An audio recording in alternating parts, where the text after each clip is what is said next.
thing in your nightmare, that thing that's holding you back, that thing that's dragging you down, that thing is you. You will not outwork me. And the whole gig is just a giant hustle. That's all it is. Life is just a hustle. That's all life is. One giant hustle. All right, welcome back to the channel. So we got something over here on the paint stand. As you can see, y'all already know what it is probably. So been back and forth with the seller, Maverick Man, and email back and forth and try to sort some things out. Let me kind of walk you around, show you the hood while I explain what's going on real fast. So he said that we can either take the $150 and fix the hood, have the hood repaired ourselves. Okay, the damage is right here on this corner. Okay, so he's claiming that $150 will fix this. Now, of course, we would fix it ourselves. You can actually see some of the like little strands or whatever. I don't even know what that is. I guess that's like the wrap that was around it when this thing flexed. It pinched it and ripped it.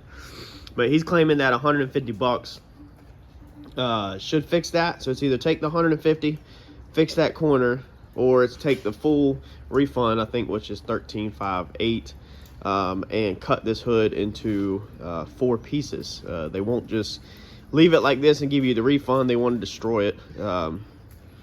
My opinion, I don't know, it's kind of sad, because I mean, they should just give you the refund. It's damaged, and whatever you do with it is your business. Their part is to ensure that their product does not get damaged. The shipping company's job. I understand Maverick Man does not put insurance on it, and if it gets damaged, you should just get your refund, not have to destroy it. When a car gets wrecked and gets damaged, the insurance company pays you full value of the vehicle. They total it out, and you get to keep the car if you want to buy it back. So it's kind of bull crap that they want you to completely destroy this thing when it's very usable for somebody else. We were going to repair it.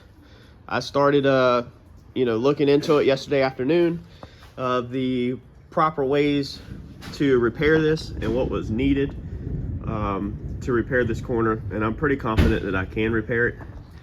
However, I don't think we are going to repair it. So I think we're going to cut this hood up. And we were doing Randy's car last night, and so I had a lot of flash time to deal with. I stayed pretty busy between them, but I still had a couple free minutes, so I decided to pull this thing out and evaluate it real fast before I made my decision on what I wanted to do, and decided that I think the best bet is going to be to cut this thing up. Now, originally, I'm going to keep it, and then we put it on a stand, we flipped it over, and I'll show you what the bottom side looks like, because the bottom side is actually the determining factor and the reason why we're going to cut this hood up. So this is the bottom side of the hood, and as you can see, immediately it has the spots for hood hinges to be bolted onto. Now, the workmanship in this hood is absolutely phenomenal. It's amazing. It's extremely heavy duty. It replicates, all the factory supports. I mean, it's just it's really good. This bottom side is a fiberglass. That side's a carbon. So you're carrying the carbon, then you're carrying the fiberglass. Now, I haven't put this on a scale yet, but when I picked it up last night, it's the first time I picked it up and moved it last night. I've just pretty much kept it in its box in the office. I was very disappointed with the weight of the hood. This crossbar in here, if y'all have paid any close attention to the bottom side of my hood, you can now see how extremely gutted the bottom side of my hood. My hood was cut from here, all of this out. So all this structure you see right here was 2 parts on the original Comet hood, and we cut all of that light in my original steel hood down pretty low. I think I got my original steel hood down into the low 20s from the high 30s or low 40s, I think it was. I took a lot of weight out of my hood. It was crazy. But we come in here and cut all the way around the perimeter pretty much. We left this little hump right here on my old hood, cut across right here to give it a little bit more structure, but all of this was gone. So when I built my car, none of this was there. So I don't even know if we can even put this on the car and this clears. I don't know back here if any of this would hit any of the fire suppression system or anything that's put in there. I don't know if the front main support that goes across here would hit anything above the radiator. The intercooler sits pretty low, but we know the radiator sticks up and it has the sensors and stuff like that. So that would be an issue. A is the clearance. B, there's nowhere to Zeus this thing. So we had mine, the push buttons in mine were approximately right here, because all of this structure, all of this main structure was cut out and gone. So we have nowhere, we can't, I mean, this is only maybe 3/4 of an inch wide right here. We have nowhere to put a quarter turn in this hood. You'd have to put it back on the factory. Another thing that I noticed last night, let me see if I can capture it. The hood is overall straight, but it's not paint and body level straight. So in here you'll see some distortion. And you see your reflection right here, how the lines are nice and straight and crisp. Anytime your lines all of a sudden go zigzaggy or curvy, it's because of a dent. So if you watch right here, okay, how that reflection should be straight like that all the way across. Okay, so if we get up here, it should stay straight, but when you get down here with the light, there it goes.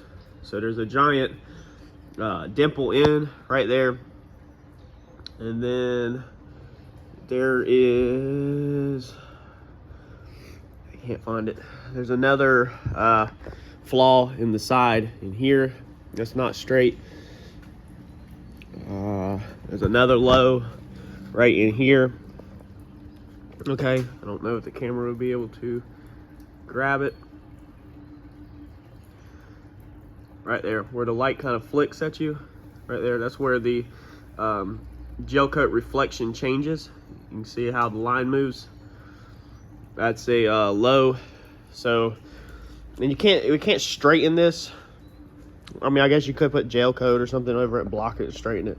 But there's another pretty nasty low over there. It's hard to capture in the camera. You can see it in person. But overall, I mean, it's really good quality, honestly, for a mold and for the gel coat and stuff like that. I definitely can't do this quality.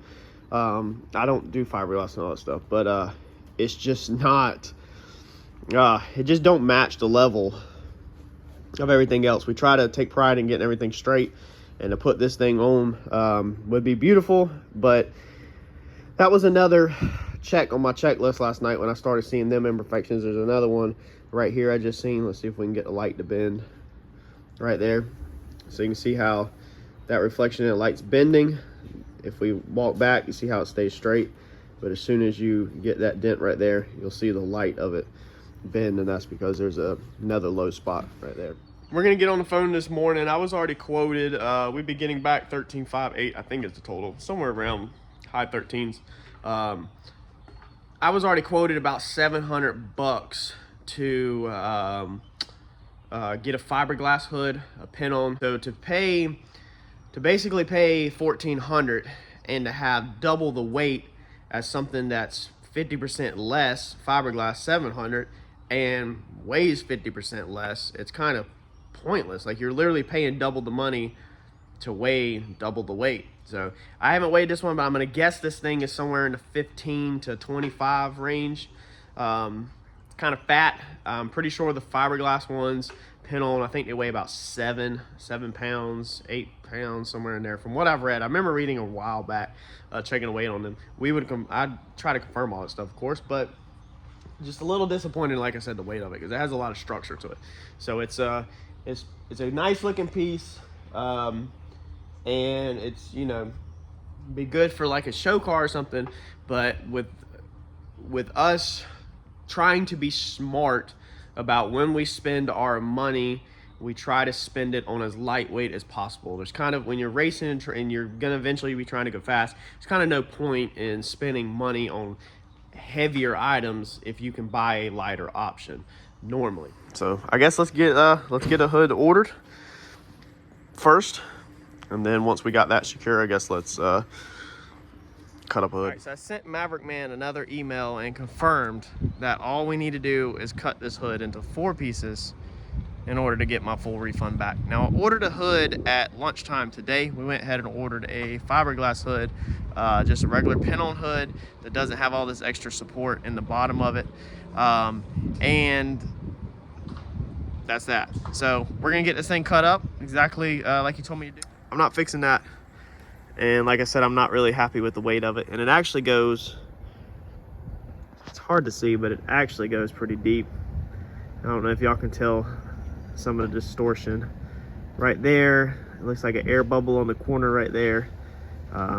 So I mean, this thing, I don't know, it would have been nice just to have a replacement done, because it is shattered pretty deep, but they don't want to replace it, and there's none in stock, so you can't order another one. And like I said, I'm not happy with the weight or the bottom of it.